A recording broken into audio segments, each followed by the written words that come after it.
All right, greetings and salutations, everybody out there in YouTube land. I'm your host, once again, Dan Thornton. And without bothering you with all the normal stuff, hey, you already know you're tuned into Lions Talk Live. We got the pregame show here. We might have a couple guests. They're going to try to see if they can get off their broadcast to head over and talk to us all. We'll do this for about 15, 20 minutes. Maybe we get enough interaction with the comment section, and we'll drag it on a little bit more. But I am going to head on out no later than noon to go get ready for the game. But anyways, let's talk about the game here. See, we already got, the comment section's already going. Mr. Nico, good to see you. Steve, good to see you guys. So hello to you too. All right, let's start off with Mr. Nico. This game is for backups coaches to prove they're not playing around with the title of King of the North. Yeah, they need to go all Jon Snow and get rid of everybody else. So let's start off with this. Yes, there are going to be some backups playing today. I think we all get that, know that. But it's a real big opportunity. If you missed the morning show today at 7 a.m., we did talk about that at length, that, hey, somebody sits down, somebody else has got a chance to shine here, and that's what you have. I think Josh Reynolds, my prediction here, like we talked about this week, I think we're going to see a lot of 12-man, 13-man formations, and right now, one of those guests coming on in. We got the man, the myth, the legend himself, Micro Mike. Mike, how you doing? What's going on, man? Appreciate you sending me the link. Just got on. Super excited for this game. How you doing, man? Not too bad at all. We're excited for this. I want to see us come out and dominate. Just so you know, the Sarge, Tony Libretto, is trying to scramble around. He forgot his earbuds, so he's trying to scramble around, find a spot where he feels he can hear us and maybe not have so much wind in the background outside of Ford Field. So, Hey. Mike, I mean, you cover the Lions more than perhaps anybody else breathing. What's your take on today's game? Well, look, before I knew who was going to be out, Montross, St. Brown, and Jahmyr Gibbs, I thought the Lions would dominate this game. With them out, I still think the Lions dominate this game. Not much really changed. I think the Lions are going to pound the football today, run it with David Montgomery, physical game. That's exactly what we wanted to see anyways. When it comes to the Panthers, they're terrible run defense. They just are just not good at all. The holes are massive, and so the Lions are a great run team. You simply run the football, play action pass, and I absolutely believe that a Detroit Lions should win this game. And in the fourth quarter, if they do that, quarters 1 through 3, fourth, it should be really easy, honestly. Yeah, I'm with you. I think we'll see a lot of multiple tight end formations, try to control the clock, let the defense get some takeaways, maybe some sacks, and really put Carolina in a no-win situation by the third, fourth quarter where Young's going to have to drop back and pass a lot. With that being said, let's talk about Jameson Williams real quick. He's back. We all think he can become something. If you're the coaching staff and Ben Johnson, how many snaps are you getting this guy this week? I'm thinking it's not going to be a lot, in all honesty, maybe 10 snaps, just because they want to slowly work him in, or he doesn't fully have the connection with Jared Goff at this moment, and it's not going to be a whole lot of snaps. Now, maybe it's specifically played, like the exact play is for him, like if they did like a jet sweep or something like that, but don't expect him to get 150 yards, 3 touchdowns, anything like that. Maybe they'll have a couple planned play action, right? If they're running the football, run the football, put him in there, play action, deep pass. That's very possible. Yeah, I can see them definitely using some like double reverses or something like that with them, especially with him and Khalif Raymond out there. That's a good amount of speed out there. If they're already struggling to stop the run, I could see us take advantage of that for sure. A lot has been said about Aaron Glenn. I think the Seattle game, there were a fair number of fans that were less than happy with him. But what's your take on him and what he's done since the Seattle game? This is the way that I see it with Aaron Glenn or any coach.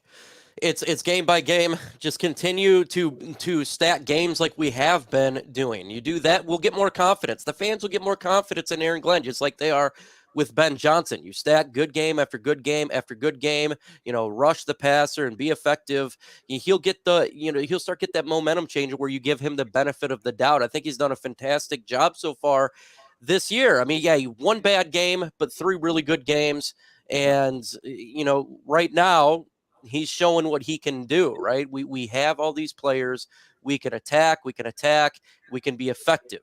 So, in this game here, do the same thing. You got a young quarterback in Bryce Young, attack the quarterback, frustrate him, and then you get the turnovers and you get the sacks and all that. So he's done a good job right now, but it's game by game, folks. And until he gets that confidence, until we all get that confidence that this guy is like a bona fide stud, right? You could say like Ben Johnson is, you could say Dave Phipp is, you know what Dan Campbell is. Aaron Glenn's working on that right now. He's getting close to being just like that. And if he keeps it up, he could be a head coach of some other team after this season. Very possible. We end up having a top 5 defense by the end of the year, and he continues to stack these games up, then hell yeah, So I'm liking what he's doing. I appreciate that he's starting to change things up a little bit, and that's exactly what this defense needs. We talk about some of the injuries and things of that sort that will change who's out there for us, and maybe some things schematically on the offensive side especially. But we got Levi Onwuzurike not going to play today. What's your take on this kid? I mean, it seemed like in the preseason, everybody was hyping him up. Hey, maybe he's able to play through the back. I mean, about back injuries, but is this kid maybe heading towards the sideline sooner than anticipated for his career? All I could say is I'm very proud of Levi Onwuzurike. Very proud of him. Look, folks, what he's doing is unheard of. I've had a double neck fusion, a spine fusion, just like he had. And it removes the pain, but it completely alters how you function because it's literally fusing 2 bones together to make it one giant bone. And it is something that for him to play football and doing what he's doing is absolutely astonishing, amazing. So, if he's not playing today, no big deal. In all honesty, he's surpassed my expectations about this injury. And so anytime you get him, I'm happy. For sure, and there's going to be times he's going to need rest because it is a very bad situation. But for what he has done so far, I'm not gonna knock on Levi at all. He's done the best that he can do, and beyond that, and I'm very, very proud of him, what he has done with his body and what he continues to do. Hopefully, he has a longer NFL career. It's probably going to be shorter, but he's done the best he can do. Yeah, and I'm 100% with you there. I mean, the fact that he was able to return to an NFL team after that surgery. Unbelievable. Yeah, I mean, that's up there with some Superman stuff. I get he's not performing at a high enough level, probably get him out on the field very much. But still, the fact that he's able to wear one of those jerseys, be out there, and take one of the 53 spots, I mean, that's an incredible feat. But enough about him. Let's continue on with the game real quick. Steve's got a question. Where do you guys see today's game being won or lost? If you had to go ahead and throw your coach's cap on real quick, what do you think about the matchups today? Lions should be heavy favorites because the Lions are a much better team on all 3 phases. If we're to win this game, it's dominating the line of scrimmage with the run game. That's how I see it. Again, the Lions are a really good run team. This is one of the worst run defenses in football, and you're going to find out why when you see these gaping holes. They are massively bad. So that's how the Lions would win this game. If they lose this game, it's because they shut themselves in the foot. They are a superior talent, in my opinion. I think they have the superior coaches. The way we lose this game is false starts, turnovers, fumbles, same old Lions type of stuff. Just hurting yourself. One of the people in the chat here got a question about Broderick Martin. Let's see. Let me pull it up there. So we've heard a lot about this kid in the preseason and then the draft, but we haven't seen anything out of him as far as the regular season. With Levi now sidelined, what do you think? Is this kid just needing time to develop? What's your take? Welcome to a competent franchise, folks, where you don't have to have all your draft picks playing the time that you draft them. This is what happens when you have great depth and solid players on all parts of your roster. Players whom you draft is not playing because you have so much good depth that's ahead. Remember, he's a rookie. This is, if you look at good teams, their players that they've drafted generally don't play right immediately. Look at the Philadelphia Eagles. They had multiple players they've drafted that be sitting on the sideline waiting for one of these veterans to go in free agency. Broderick Martin, it's not because he's not good. It's because we have great depth. And that's what happens when you have a good team. This is something new to the Detroit Lions. We've not drafted so well to where players whom are good cannot play because you have players ahead of them that are good. This is the whole thing. And I'm with you 100% on that, Mike, because you look at the first couple drafts we had here with this regime, a lot of the younger players are on the field, so everybody felt like, man, we're hitting home runs left and right because all the younger players are playing and they're looking good. But to your point, like I look at Jack Campbell and I think he's going to be a very good player. But unlike some other positions, he's having to compete for playing time because the other backers there are pretty talented. And I think they've raised their game because of his presence. Gibbs, if he wasn't playing behind Montgomery, probably would get a lot more attention nationally and from the fan base. But Montgomery's playing so high and at a great level that it's limiting how many snaps he gets. And I think that you're 100% right with it, what you're saying about Broderick Martin. All right, I know you got to get ready for your show. By the way, go ahead and check out Mike or Mike's pregame show kicking off at noon. So go ahead. I'll leave here in about 10 minutes to prep. Okay, fair enough. So let's get a couple more questions at you. Obviously, Mr. Nico knows me and the channel well, talks about the power of Mountain Dew. So I won't bother you with that. But, with St. Brown out, what do you think Ben Johnson's got to do to come in and replace that production? Plus, also have to deal with Gibbs not playing today. Gibbs, I'm not worried about. I think that's like an extra, right? David Montgomery is going to get most of the touches anyways, even if Gibbs is healthy. I think we all can do that. I don't think the production of Gibbs means anything, in all honesty, to this game. This is not a good football team. When it comes to Amon-Ra St. Brown, I think you're going to have to do a combination of Sam Laporta, Khalif Raymond, and maybe James Mitchell will finally get some touches in this game, because remember in preseason he was doing really good for the Lions, getting those first downs. So you're looking for somebody to replace those, those 10 to 15 yard plays that St. Brown gets. But I do think we're going to heavily run the football. That's the game plan here, and it was game plan even if he was playing, because the Carolina Panthers are pretty good in pass defense, right? They're I think they're 14th in the NFL, but they're 27th in the NFL run defense, and they just suck. So I think it's going to be run, pass. That's what it's going to be. Maybe getting James Mitchell, Sam Laporta, and Antoine Green. I wonder if he gets some playing time as well in this game. And, of course, Jameson Williams, who I think is going to get like 9 or 10 snaps. James Mitchell is out today.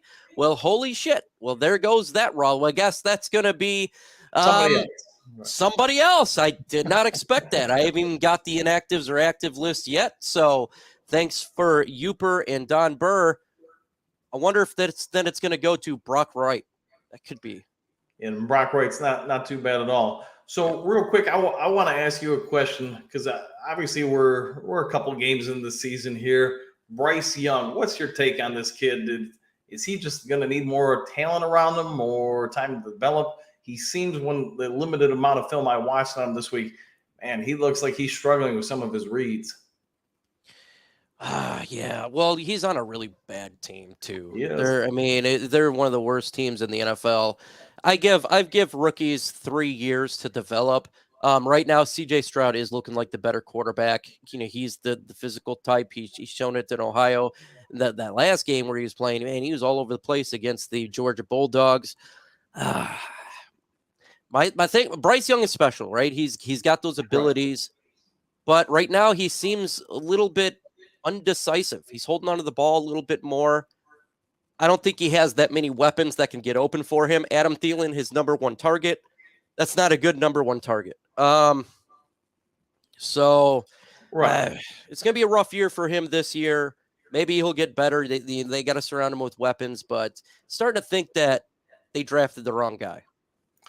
Yeah, I'm with you. It takes time to develop a quarterback. It takes time to really get an idea on things. Watching him a little bit, just because they don't have a lot of weapons around him, I think it might have been better off this year if they would have sat him, let him kind of grow behind a veteran quarterback. Not to say that Green Bay has the greatest plan ever, but you do look at the consistency they've had at quarterback for 30 plus years, it seems, and Jordan Love probably benefited greatly from sitting there. I really think, to talk about just the Lions for a second, Hendon Hooker, the fact that he's getting time, even in a limited capacity, to sit there, kind of learn the nuances of the NFL game behind Goff and Teddy Two Gloves, he could end up being something where I think, man, you can ruin a rookie quarterback just as fast as you can develop him. All right, real quick, just to throw one more, maybe two more questions at you. If you had to pick one side of the ball that the Lions really need to be focused on dominating with today, what are you picking? I'm definitely picking offensive run game. I think that's just, I'm going to specifically say the offensive line and just smash mouth football. That's what they got to do to dominate this game. It will alleviate the loss of St. Brown. It'll alleviate the loss of Jameer Gibbs with David Montgomery.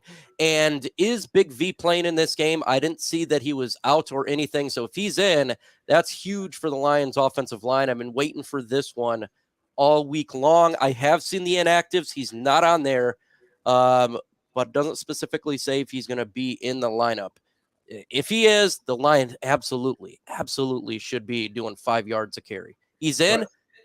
Huge gain for the Detroit Lions offensive line. Having Big V in there, Lions going to run the hell out of this football today. That's where they got to dominate. All right, last question I got for you, then I'll let you go because I got to wrap this up too to get ready for game day. But Lions have become Blitzburg the last couple of weeks. What do you see the Silver Rush doing as far as amount of sacks, and who do you think is going to lead the team in sacks today? I got 6 sacks. I think the Lions could get 6 sacks. I'll go with Aiden Hutchinson as well. 2.5 sacks for him. I know that Bryce Young can run, but I was watching his tape, and he's trying to be more of a pocket passer. Their offensive line is booty cheeks. Our defensive line is gonna hit his. They're gonna hit his. If the Minnesota Vikings can wreak havoc upon them, the Detroit Lions defensive line is definitely gonna wreak havoc today. All right, and joining us just on cue, the Sarge, Tony Libretto. Sarge, can you hear us? I hear you loud and clear. Can you hear me? All right, we can hear you. So we just got a couple minutes left here, Sarge. Sarge, how packed is outside Ford Field today? It's pretty packed. We're outside of a place called Harry's. I don't know if you can see the sign there or not, but there's a lot of people here, a lot of excited people. It's going to be a good day, I think. All right, we only got about 2 minutes left here, so both of you guys, Sarge, we'll go with you first. What do you got for your score prediction today? Oh, I think the Lions are going to be pretty dominant today. I'll go with 35-17. All right, Micro, what do you got? Before I knew that St. Brown was out, I was going to go 34-13. I'll go 23-13. 23-13. All right, I'm going to go 28-18. I think they do score a couple points late to make it look a little bit better as far as the Panthers go. So, all right, everybody, we'll see you on the post-game show. But I want to thank Mike and the Sarge, Tony Libretto for making a late game appearance. Hopefully it's a great day to be a Lions fan. Ubers, you got 30-6. All right. Bryce, we got 31-10. Let's hope you guys are right. I'll take that all day. Everybody enjoy the game, and we'll see you on the next Lions Talk Live. Thanks, guys, for jumping in. Peace.